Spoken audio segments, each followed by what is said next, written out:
Salutations from space and aloha from Earth. This is Gemini Brett. It's a cup of tea for you. I'm just coming back from Tai Chi, taught by my sister's neighbor, Nancy. It's like such a blessing to be living here with my sister and connecting to family. It was one of my main drives for selling my house in Seattle and moving south to California, returned to California, and I'm living part-time with my sister and her 3 wonderful children, and part-time with my love, Anna, in Berkeley. So I'm in Marin in Berkeley. It's a pretty amazing thing. And it's weird not to have a house. Like I owned a house for 12 years and that's now sold. But my house was, for the most part of my time there in Seattle, it was the house of a hermit. It was a house of healing, right? I saw clients there and poured a lot of astrology and transmission, and of course a house of study. But I like to describe the second sign of the nativity of the birth chart, or the cusp of the second house and its associated planet and whatnot, as the needs of the soul. We often speak about it is your money and your values, you know. But one thing I like to say is, well, I mean, the money is here to help feed you and put a roof over your head.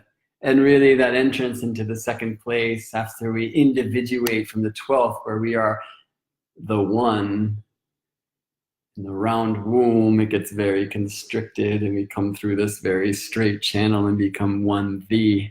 Right, so my students hear this from me a lot. We have our circle consciousness, the one, and our line consciousness, one, the, and the division between those two realms is at the ascendant. Yeah.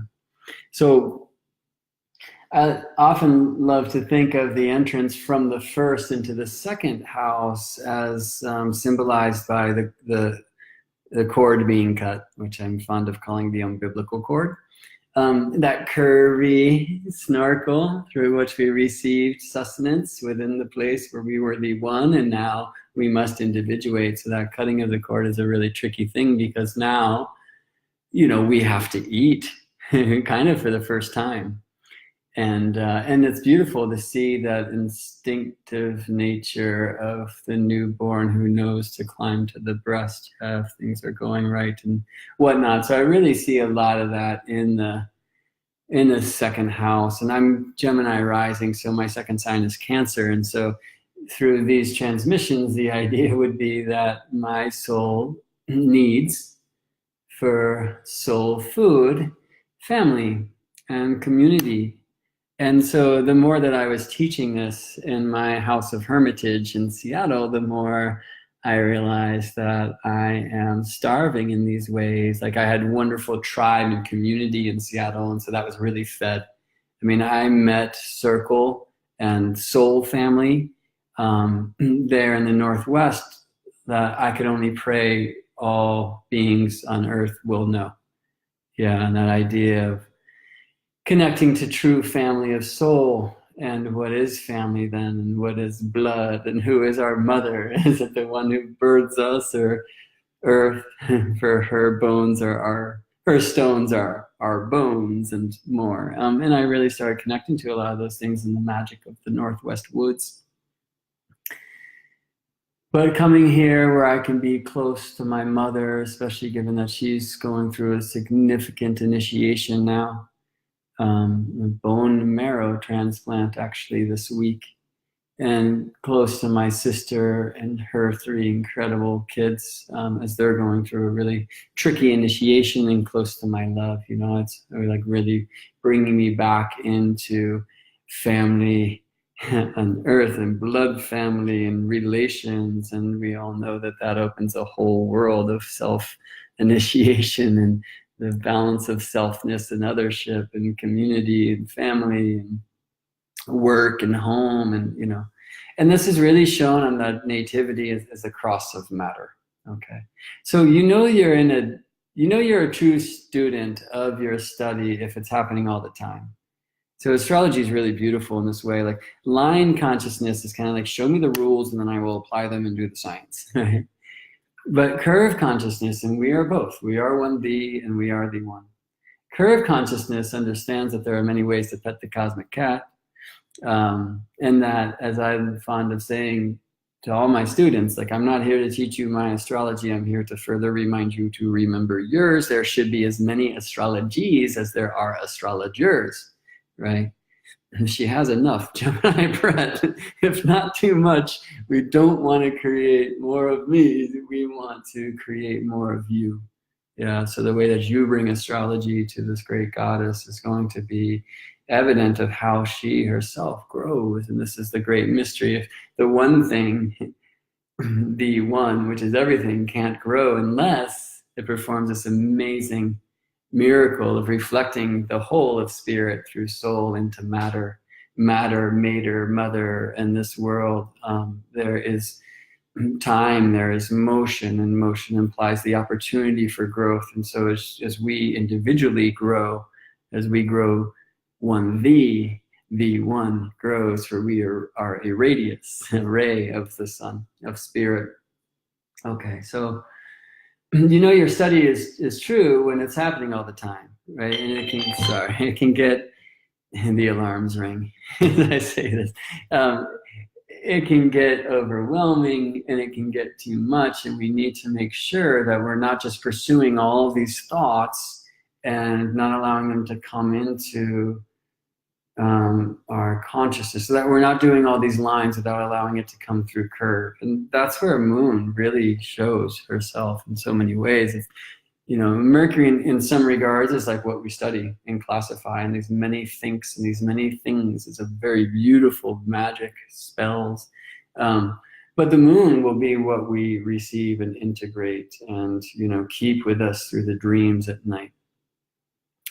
So in this Tai Chi class I was just in, we're working on many beautiful motions that help us like receive and integrate energies and help us like open to the truth that we are conduits for the marriage of heaven and earth, the above, the below, etc., the without, the within. And there's one of these motions that we do, it's just this, you know. And it's very true to motions that I work with specifically in the eastern direction, where I very much work on the rise and then bring that to the south, where in the northern hemisphere the sun culminates, and then let it rest in the west, and then bring it to its roots in the north. Okay, and this is this motion of the sun, rise and reach and rest and roots, you know, doing this in the east and just kind of receiving that light of the dawn and bringing it to its height and bringing it back to earth to rest, and drinking from the well of the ancestors and the founders and the lineage, and rooting and coming back up. It's a motion that we call traditionally sunwise, or the primary motion. It's not, most astrologers are going the other way. The secondary motion is from Pisces to Aries to Taurus to Gemini, etc. Okay. And the chart does both things, the motion of the day and the motion of the year. But bringing in this motion, I'm really always thinking about the cross of matter inside the circle of spirit, which on our charts is shown by the angles. It's the horizon, the ground, ascendant and descendant, and the vertical line, the meridian, reflective local space of Gaia's spine, our spin axis, the axis of day, and it is the direction south and north. I say them in that way. I could say it in any way, but for the northern hemisphere, the top of the chart, the midheaven, typically, well, often ill-expressed as the top of the sky, which is not true. It's not even the part of the chart that's usually closest to the zenith, the top of the sky, by the way, tale for another time. But it is a middle place in time. Whatever degree of the zodiac is culminating in this moment is halfway in time, right? Think again, matter, motion, time, growth. It's halfway between the time that that point rose and the time that that point will set. culmination. Midheaven is in this middle expression of motion from the east to the west in time. And then halfway between setting and rising next is the roots, the IC, right? The imum cele, the bottom of the heavens. So I'm in this class and doing this, and everything is astrology in my realm. I have to relax that, especially in like the mental study, so I can make sure it comes into my curves and comes into the moon and is integrated and is remembered, right? And this is the beautiful function of moon. So you'll see this in the old cosmology of the Chaldean order. There's Earth and then moon, Mercury, Venus, Sun, Mars, Jupiter, Saturn, stars, God. That's kind of the old image. And one of the beautiful things about that kind of geocentric or Earth-centered cosmology of the so-called Chaldean orders, everything comes to Earth through the moon. I mean, if you're on Jupiter, if you're on Uranus, if you're on Vega, the moon is in the same degree as the Earth always, from the sun's point of view, basically. And they're just so close to one another. The Earth and moon are two parts of one thing, truthfully. The moon and the sun are two parts of a different thing, truthfully. The Earth and the sun are two parts of one other thing, truthfully, and they all combine in the Holy Trinity that in astrology we often call sun, moon, and rising sign, which is Earth, but I digress. So this cross of matter that is the Earth, which from a global point of view is her spin axis or pole, and then perpendicular to that, the celestial equator, the plane of day. On a local level, again, that is the ground, and ascendant and descendant, and this is the meridian, and culmination and anti-culmination, or the above in some senses and the below in others. And so there's this beautiful term for the IC, imum cele, which is the bottom of the heavens. And so here I am in this Tai Chi class. Everything is astrology, but I try not to do it so linearly. I try not to do it just from the concept of 1V. I try to bring it more into the expression, the experience of the one. And so actually circular motions are really beautiful for this, but I'm performing circular motions while I'm also standing straight, right? So I'm the circle and the one and the line, 1V, at all times. And so here I am in Tai Chi, and I'm thinking of the rise and the reach and the rest and the roots, or the ascendant and the midheaven and the descendant and the imum cele, the bottom of the heavens, right? So that cusp of the fourth house, which in the natural zodiac, which is very real because the IC in the northern hemisphere anyway is the direction due north. In the northern axis of Earth, okay, and her spin, which is day, and the houses are day, the northern axis of Earth is always leaning north, of course. And did you know it is always, always, always, always leaning towards the cusp, tropical Gemini and tropical Cancer, zero Cancer, the Cancer solstice degree, you see. So this lean in the nativity of the IC, the bottom, if we relate that as is not false to do to the wisdom of the Cancer mystery school, we see that the IC, having individuated into the first, the cord is cut and we come into the second, the needs of my soul. We need to learn to communicate and express and realize that it's not just the way I speak this, it's the way that it's heard. There's actually two folks here. The third, traditionally known as the house of the goddess, because who do I need to learn to speak to receive my food? And the answer is mom, you see, and siblings, because, well, they might teach me how to speak and they might also compete for the food, you see. But to come into the fourth, which is a place at the bottom of the chart, the bottom of the heavens, where now I can feel safe, I'm home, I'm sheltered, I can trust. It is a very deep and difficult place to get to, a place where we are able to rest and open to the dream. In our sleep, we reconnect, and this is the trine from the fourth to the 12th, to the dream of one thing. The one, the circle consciousness, which is our truth, and it's more accessible in the dream state than the waking state, or in the meditative state at least. So at the bottom of the chart, And I love that this, if we relate the IC in the natural zodiac, and we should, to the Cancer mysteries in Cancer ruled by Moon, you see again, it is Moon who holds us at night, who will allow us to come into this place of deep rest if we are safe. And if we are not so busy that we can integrate and remember these connections that aren't really available when we're just out classifying and measuring. And it's a very important thing, right? We come out of circle consciousness into line consciousness so that we can get back to circle consciousness, but with growth that we find in our own process of feeling and healing and knowing. That is the gift of personal growth. That is the only way that one thing can grow, because everything is essentially nothing. But as soon as it considers itself, spirit is reflected into soul, and matter actually is a product of that, and it is what births that. Right? So we can't speak about these things without sounding mental, right? Also associated with the 12th house. But we can access this type of language not with words, but actually with heart, and that happens very significantly in the dream space. So if we can be safe, if we can feel shelter, if we can feel love, if we can trust, we can open into the ways of the heart. So it's a challenging thing to do, because as I individuate from the one and become one thee, and I now really, it starts when the cord is cut and I need to eat and I need to learn to speak what I need so I can receive to feel safe. But it's so massaged by the conditions of the culture and the family, right? So, oh, do you need to eat? Okay, well, don't bite, or no, right?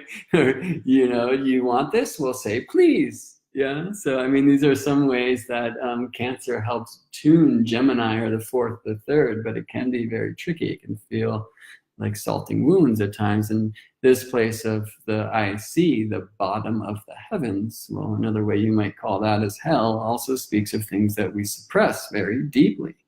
And the ways that we are triggered through our experiences in youth, through the patterns and problems of the family and tribe and culture and nation. And you can go out and out and out, right? I mean, we think about Cancer as the nurturing mother, and that's a wonderful thing, but it can also be the street gang that you're in, or the army that you're in, or the football team that you're screaming for and willing to punch for. It's like the conditions of this culture that you've signed up for to feel safe. I mean, think about, and this is all projection because I've never been in a street gang, but I imagine that that's often the result of people who never felt safe at home, who never felt connected in family, or who can never trust and enter a safe place to rest and sleep and dream and reconnect, so we come into this tribal consciousness where, as long as you play by these rules, which might involve hating that crew, then you can be protected in this circle. Very interesting and tricky things. And moral of this strange story is that there's a lot of baggage at the bottom of the chart, and there's ancient associations with our trauma. And I'll say in this way, maybe modern parlance, like our victim nature that can live in the suppressed stuff of the IC, in the way that we want to access that and be held and be cared for. So anyway, I'm in a Tai Chi class, and I'm doing this ascendant, midheaven, descendant, reconnect to the IC, the rise and the reach and the rest and the roots. And may I bring the foundations of this craft alive in new ways and reach it to a height of expression, and remember to rest when I'm feeling blown off or off my path, and just kind of doing this thing. And right when I'm in the IC, because I'm moving very slowly, one of the students in the class had to run, and the teacher said, oh, sorry about that, but she has a friend that's in the ICU. And I was like, well, that's interesting. I'm here at the IC, which is, initials for the Latin Imum Caeli, the bottom of the heavens, but I hear ICU. And so now I'm working that, right? And now I'm studying astrology in this other way. So one thing is I see you, yeah. And if I can see your ray and honor that you as one thee are just a beautiful ray of the one, I might receive reflections about that in me. But very importantly, this idea of ICU and then ICUnit, an intensive care unit, right? And I'm like, oh, right. You know, this IC is a place that needs intensive care. And in fact, we don't even access really the true essence and the supportive, nurturing, loving essence of that fourth house unless there is intensive care and love and support and family and circle. And yes, this is available to people who are estranged from their parents or even traumatized or beaten. It's a tricky place, yeah. And so I'm seeing as I'm like here and looking at these places of my fear and my pain with my mother, you know, in the hospital in kind of ICU realm now, how I see you, like, is a beautiful expression of I see me in the reflection that is you, but very importantly, I saw again, like in this wordplay that Mercury allows, like intensive care, you knit, like you stitch, you know, the patterns that you weave or I weave, right? So that I see the way that we can really come into deep and balanced beauty and pleasure is like, in some senses, alchemically speaking, it's when you birth the queen within, when you become your mother, you know, when you honor and reconnect the beautiful essence of the truth of the divine mother, like Mater Mary, regardless of your own connection to your mother and matter, Mater, which is so imperative, right? And so much of the way that we link to that essence is there. I should say also father and pater, and because this is home, it's roots, it's family, there's sisters, there's that lots of things here, and it's culture and that, yeah. But as we realign our connection to that like true essence of nurturing, it's something that we have to do. It's something that we have to knit. It's something that I have to knit. It's something that you have to knit. So the intensive care you knit will also be about the way that you release the patterns that seem to have been stitched for you in the way that you were raised, you know, in the way that you were crazed or caged or whatever that is. And from this place, when we reconnect to the roots and the truth of, yes, there is lineage and blood, and there is lineage and soul, and yes, my bones are earth stones, and all this matter and this carbon in which I have incarnated in this crazy monkey suit that has this wild thing called a heart, so I can feel and heal and know and grow. All of this matter, all of this carbon has been through its own traumatic experience. And is that in my chart? Is that in part of the coding that I created for myself to come in and grow in the ways that seem most important to my soul in this go, you know? But the intensive care you knit is something that I'm really called to see.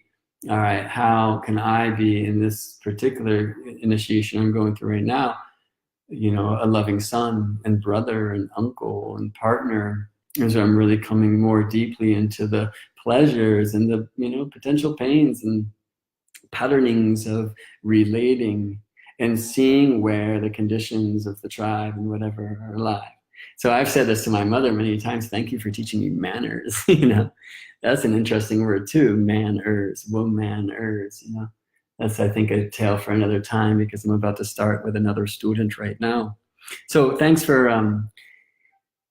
caressing the cosmic cat with me for a moment. There are so many ways to put this amazing being called astrology, and I appreciate the opportunity to share. I see some names here of astrologers that I share love. So thanks for joining me, friends, and thanks for being part of this quest and in your own way, choosing to feel and heal, to know and grow and be part of the expanding radiance of the one thing through your own expression, initiation, healing of the one. We return to, of one the, we expand the essence of the one. All right, so why not a plug? You can find me at morethanastrology.com. And I am honored to often have the opportunity to sing what I hear in your soul song. And I would love to do this for you. So let's book a session, y'all. morethanastrology.com. And you can find a services page and find me there. There's also a donate button if you ever want to give a little something back for the little somethings you receive, the little ways you're tickled here. But of course, just sharing this experience because we are one circle is the greatest gift you could give. So last thing, I also teach. I teach just one-on-one right now because there's so many different ways to get after this thing, and I like to respond to what I hear in your tide so that we can navigate these strange seas together. I see you, and this is all about the intensive care you knit and I knit.